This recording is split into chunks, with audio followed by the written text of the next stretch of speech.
चलें अब हम डिस्कस करेंगे द हिस्ट्री ऑफ पाटलिपुत्र।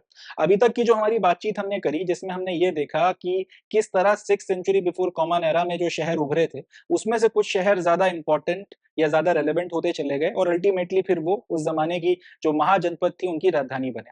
उसी बात को ज्यादा अच्छे से एक्सप्लेन करने के लिए क्लास 12th की अपनी एनसीईआरटी की किताब में ये टॉपिक एक ब्लॉक के रूप में दिया हुआ है, तो उसको अब हम लोग यहाँ पर देखेंगे।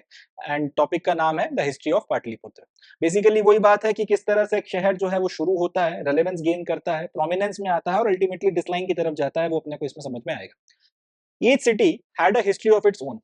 Patliputra, for instance, began as a village known as Patligrama.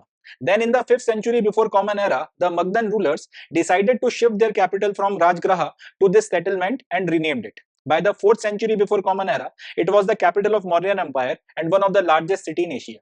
तो जैसा कि हमेशा होता है, हर एक चीज की एक हम्बल बिगनिंग होती है एंड ये बात हमारे शहरों पर भी लागू होती है। ना सिर्फ एंशिएंट सिटीज की बात की जाए, आज के भी जो शहर हैं सबकी शुरुआत एक बहुत हम्बल बिगनिंग के तौर पर होती है। इसके दो एग्जांपल्स अपन ले लेते हैं। सबसे पहले कलकत्ता की बात करते हैं। कलकत्ता आज की तारीख में इतना बड़ा मेगा सिटी है, इतना मेट्रो सिटी है, बट इसकी शुरुआत 3 गांव के रूप में हुई थी। अंग्रेजों ने 3 गांव की जमींदारी खरीदी थी और उन 3 गांवों को फिर मिलाकर कलकत्ता सबसे पहले तो वहां पर एक किला बनाया था और उसके बाद फिर वो करते करते डेवलप होते होते कलकत्ता शहर के रूप में इवॉल्व हो गया। इसी तरह बॉम्बे आज या मुंबई जो है आज की तारीख में इंडियन सब कॉन्टिनेंट का सबसे बड़ा शहर है। ना सिर्फ भारत का, पूरे इंडियन सब कॉन्टिनेंट का सबसे बड़ा शहर है। इतनी बड़ी मात्रा में व्यापार होता है, 1.5 से 2 करोड़ के करीब लोग जो है वहां पर रहते हैं, सारी चीजें हैं। मगर एक जमाने में जब अंग्रेजों को ये शहर जो है, अंग्रेजों के राजा ने ईस्ट इंडिया कंपनी को जब ये दे दिया था, तब ये छोटा सा मछुआरों की एक बस्ती हुआ करती थी। 7 अलग अलग टापू थे एंड वहां से फिर जो है बॉम्बे की शुरुआत हुई और करते करते फिर वो इतना बड़ा शहर बना। तो हर एक जो शहर है, जो इंपॉर्टेंट है, जो रेलेवेंस रखता है, जो महानगर है, उसकी भी कहीं ना कहीं एक हम्बल बिगनिंग रही होगी। ये बात आज के जो मेट्रो सिटीज हैं, आज के जो मॉडर्न शहर हैं, इन पर भी लागू होती है। 2500-3000 साल पहले जो हमारे एंशिएंट इंडिया के शहर थे, उनके ऊपर भी ये बात लागू होती है। तो उसको इस एग्जाम्पल की मदद से या इस ब्लॉक का जो टॉपिक हमको दिया गया है, द हिस्ट्री ऑफ पाटलिपुत्र, इसकी मदद से हम लोग समझते हैं। हर एक शहर का अपना एक इतिहास होता है। पाटलिपुत्र का भी था। जैसे इसकी शुरुआत है एक छोटे से गांव के रूप में हुई थी जिसका नाम था पाटलीग्राम। पहले किसी ने इसकी तरफ इतना ध्यान नहीं दिया। फिर 5th century before common era में मगध के जो शासक थे या उस वक्त जो मगध के ऊपर शासन कर रहे थे, उन्होंने ये डिसाइड किया कि हम जो है अपना कैपिटल जो उस वक्त राजगृह हुआ करता था उसको हम लोग पाटलिपुत्र शिफ्ट करेंगे या पाटलीग्राम शिफ्ट करेंगे और इसको अब हम लोग अपना नया कैपिटल बनाएंगे। और तब इसका नाम चेंज कर पाटलीग्राम से पाटलिपुत्र हो गया। अब सोच के देखिए, ऐसा तो नहीं हो सकता कि एक दिन आउट ऑफ नोवेयर 5वीं शताब्दी ईसा पूर्व में मगध में उस वक्त के जो शासन करने वाले रूलर्स थे उनको ध्यान आया हो कि यार पाटलीग्राम जो है बड़ी मस्त जगह है, यहां पर जाके अपन लोग सेटल होते हैं, राजगृह में रहते रहते बोर हो गए तो अपन लोग वहां पर चलते हैं, तो अपना कैपिटल अपन शिफ्ट करते हैं। ये तो हुआ नहीं, होगा हुआ क्या था वो अब अपन लोग थोड़ा सा देखते हैं। हुआ यह था कि इस वक्त में 6वीं से 5वीं शताब्दी ईसा पूर्व के बीच में मगध के ऊपर जो डायनेस्टी रूल कर रही थी उनका नाम था हरियनका डायनेस्टी। हरियनका डायनेस्टी में एक रूलर हुए थे। हरियनका डायनेस्टी, इनफैक्ट एक बात और याद रखिएगा, मगध की फर्स्ट रूलिंग डायनेस्टी है जिसके बारे में अपने पास में लिखित रिकॉर्ड मौजूद है। वैसे तो इसके पहले भी कोई ना कोई यहाँ पे शायद रूलर रहा होगा, मगर मगध महाजनपद का जो पहला हमारे पास में रिकॉर्ड मौजूद है उसके हिसाब से जो पहली डायनेस्टी जिसने वहां पे रूल किया उसका नाम है हरियनका डायनेस्टी। ये याद रखिएगा। इन्होंने लगभग 200 साल या 2 शताब्दियों तक 6वीं और 5वीं शताब्दी ईसा पूर्व में मगध में रूल किया था। अब ये जो डायनेस्टी है इसका कैपिटल हुआ करता था राजगृह। राजगृह की खासियत ये थी कि वो चारों तरफ पहाड़ों से घिरा हुआ था। तो चारों तरफ क्योंकि वो पहाड़ों से घिरा हुआ था, इसके चलते उसको एक नेचुरल प्रोटेक्शन मिला हुआ था कि अगर कोई भी हमला करने आएगा तो उसको वो पहाड़ क्रॉस करना पड़ेंगे। और पहाड़ क्रॉस करना ऐसा कोई बच्चों का खेल तो है नहीं। आज से 2,500-3,000 साल पहले और ज्यादा मुश्किल रहा होगा। तो उस वक्त में जब कोई इन्वेड करने के लिए अपनी फौज लेके आ रहा है तो उन पहाड़ों पर आपने अपने लोग बैठा के रखे, तो वो देख लेंगे उनको दूर से आते हुए, प्लस आपने उन पहाड़ों पर ही लड़ने की व्यवस्था कर रखी है। अब कोई नीचे से ऊपर की तरफ पहाड़ चढ़कर आएगा तो उसको, पहाड़ के ऊपर बैठे हुए व्यक्ति को, उस पर निशाना लगाना, उस पर हमला करना ज्यादा आसान है। किसी तरह से अगर ये लोग पहाड़ चढ़कर आ भी गए तो फिर राजगृह जो था वो चारों तरफ प्रोटेक्टेड था, फोर्टिफाइड शहर था, उसके चारों तरफ किलेबंदी की गई थी, तो उसका प्रोटेक्शन ज्यादा आसान था। सिक्योरिटी को ध्यान में रखकर इन लोगों ने राजगृह में अपना कैपिटल बनाया था और वहां पर इन्होंने रूल किया। इसी टाइम पीरियड पर एक इनका रूलर हुआ था हरियनका डायनेस्टी का, जिनका नाम था अजातशत्रु। अजातशत्रु ने पाटलीग्राम में एक छोटा सा फोर्ट बनवाया, एक छोटा सा इन्होंने यहाँ पे किला बनवाया और कुछ सिपाहियों को यहाँ पे रखा ताकि यहाँ से जो भी व्यापार होता है, यहाँ से जो नदियों से आने जाने वाले लोग हैं, उनके ऊपर नजर रखी जा सके। और इस तरीके से यहाँ पर एक छोटी सी सैनिक छावनी बन गई। उसके बाद में इनका लड़का हुआ अजात शत्रु का, जिसका नाम था उदयन। उदयन ने एक बात नोटिस करी जो मैंने आपको थोड़ी देर पहले बताई थी कि यार पाटलिपुत्र या फिर जो पाटली ग्राम है ये ऐसी जगह पर बना हुआ है जहां से कई सारी नदियां आ रही हैं, कई सारी नदियां जा रही हैं। फिर से अपन लोग मैप पर देखते हैं। उदाइन ने ये बोला, या उदाइन के दिमाग में एक बात आई कि यार ये बड़ी इंटरेस्टिंग बात निकल कर आ रही है। ये थोड़ा बड़ा कर लेते हैं ऐसे। उदाइन ने ये बोला कि यार ये जो पाटलीग्राम है, अभी तक पाटलिपुत्र बना तो था नहीं, ये बड़ी इंटरेस्टिंग लोकेशन पे बैठा हुआ है, या बड़ी अच्छी एक इंटरेस्टिंग लोकेशन पे ये पाटलीग्राम बना हुआ है। यहाँ पे ऊपर से अगर आप देखोगे तो 1 2 3 ये 4 5, कुल मिला के 4 से 5 नदियां जो है ऊपर से यहाँ पर आती हैं। डायरेक्टली इनडायरेक्टली वो नदियां यहाँ पर आके मिलती हैं। यहाँ से फिर एक नदी नीचे की तरफ में निकल जाती है प्रोमिनेंटली, और एक नदी यहाँ से यूं निकल जाती है।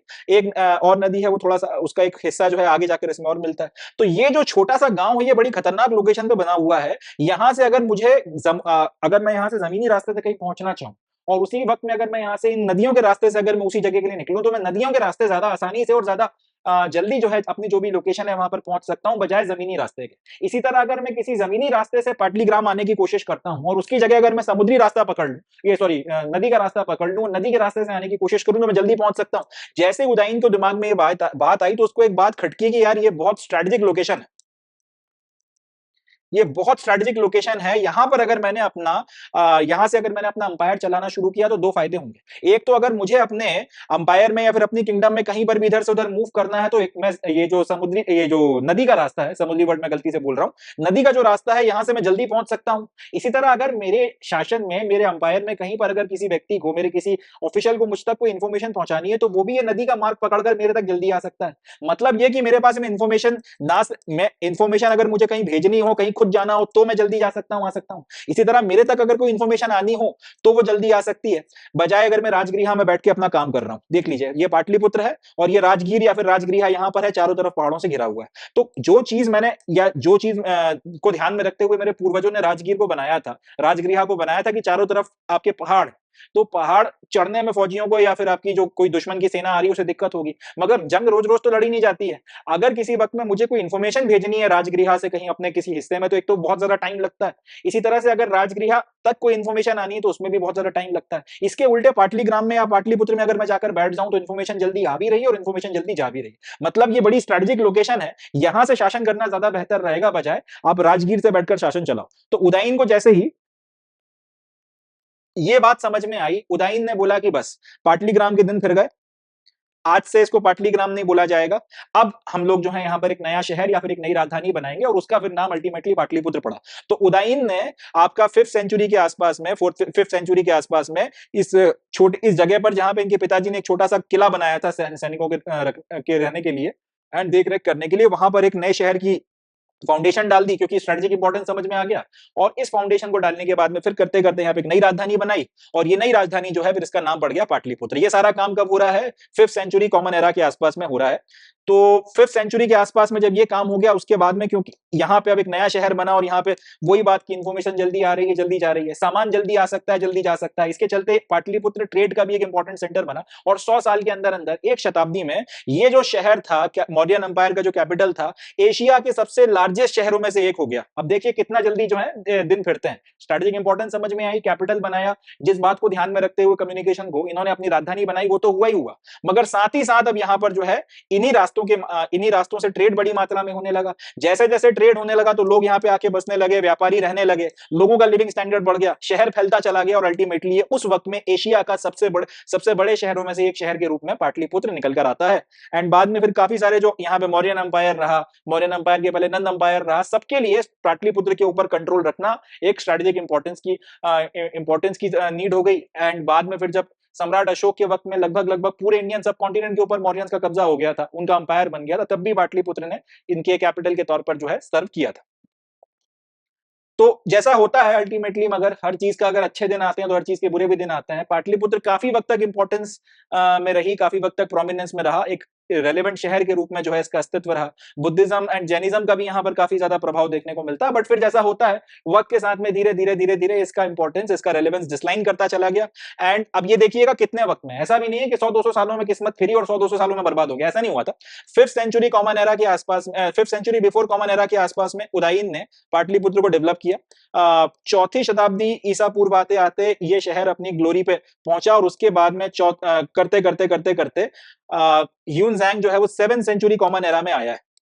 यानी कि लगभग लगभग आप मान सकते हैं 7 शताब्दियां ये निकल गई और 3 से 4 शताब्दियां ये, लगभग 800 900 या 1000 साल के अंतराल में हमको एक यहाँ पर चाइनीज पिलग्रिम आता हुआ दिखता है जिसको हम लोग ह्यूनजैंग बोलते हैं। ह्यूनजैंग ने आके 7th सेंचुरी कॉमन एरा में ये बताया है अपने लेखों में कि भाई पाटलिपुत्र के बारे में हमने जो सुना था और हम जो देख रहे हैं इसमें जमीन आसमान का अंतर है। पाटलिपुत्र रूइंस में है, यानी कि ये शहर धीरे धीरे खत्म हो रहा है, अपने डिस्लाइन में है, इसके जो सबसे अच्छे दिन थे वो बीत चुके हैं और यहाँ पे बहुत कम लोग रह रहे हैं। तो ये इंपॉर्टेंट पॉइंट है, इसको समझिएगा। जब शहर अपने ग्लोरी की तरफ में जाता है, पॉपुलेशन बढ़ती है, वहां पे गजब निर्माण होता है, उसका फैलाव देखने को मिलता है, मगर जब अल्टीमेटली उसके दिन फिरते हैं, वो डिस्लाइन की तरफ में जाता है, तो लोग छोड़ छोड़ के चले जाते हैं, बिल्डिंगें टूटने लगती हैं, रूइंस में चला जाता है, खंडर होने लगता है और बर्बाद हो जाता है। तो वही चीज अपने को यहाँ पे देखने को मिलती है। पाटलिपुत्र अल्टीमेटली इस तरह से डिस्लाइन में चला गया और वक्त के साथ में उसकी रेलेवेंस या इंपॉर्टेंस खत्म हो गई। तो ये बात अपने को यहां से समझ में आती है। यही कहानी उस वक्त में जितने भी इंपॉर्टेंट शहर थे सबके ऊपर लागू होती है। 2-3 एक्सेप्शंस अगर हटा दिए जाएं तो इसी तरह से बाकी सारे शहर भी इंपॉर्टेंस डेवलप किए, प्रोमिनेंस की तरफ में गए, कैपिटल बने। एक वक्त आया डिस्लाइन में गए और रुइन हो गए।